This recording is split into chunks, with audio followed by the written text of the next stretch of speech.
Whether circular knit or flatbed machines are used to produce double knits, there is some variance in how needles are employed to create this fabric. Both sets of needles can be used at the same time or at different times, but they don't touch or hit. How are they positioned and activated to accomplish this?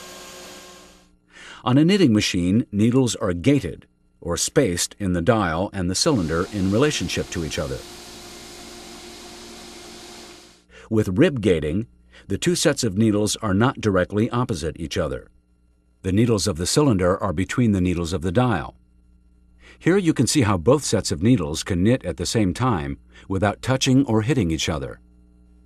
Although all needles have the same length, the butts are in two different locations, which activates the needles to create patterning. Rib gaiting results in a fabric where face loops and back loops alternate in the same course. A face wale is made by needles on the cylinder. A back wale is made by needles on the dial. Look closely at the structure of the fabric, and you see that a vertical line or wale of visible crowns is arranged between two vertical lines of visible legs. This construction is 1-by-1 rib, where both sides of the fabric look the same. There are different notation systems for needle selection. This example shows how knit loops alternate 1-by-1 on dial and cylinder needles. This notation is for a 1-by-1 rib. Notice that both long butt and short butt needles are selected. This notation is for a 2-by-2 rib.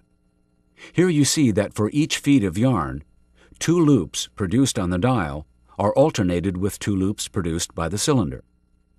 Note that with this configuration, only needles of long butt positions knit, while the needles with short butt positions do not knit.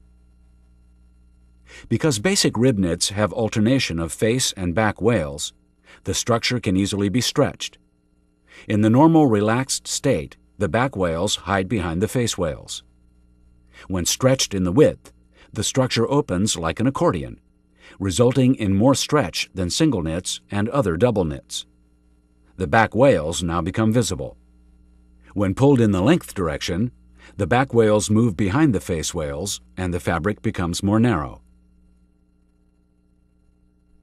Because of this extensibility, basic ribs are used for sweaters and dresses, as well as for neck collars, arm and waistbands. We've just shown you 2 of the simplest rib-gaited double knits. Another commonly used construction for rib-gaited double knits is Swiss piqué. Its structure is a bit more complicated.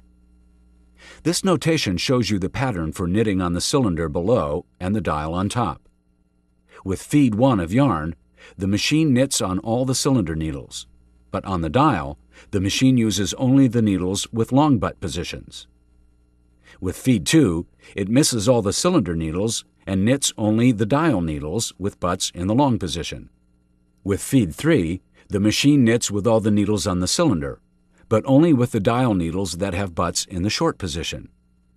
With feed 4, the machine knits only on the dial needles with short butt positions. The Swiss piqué produced from this needle pattern has a distinctive texture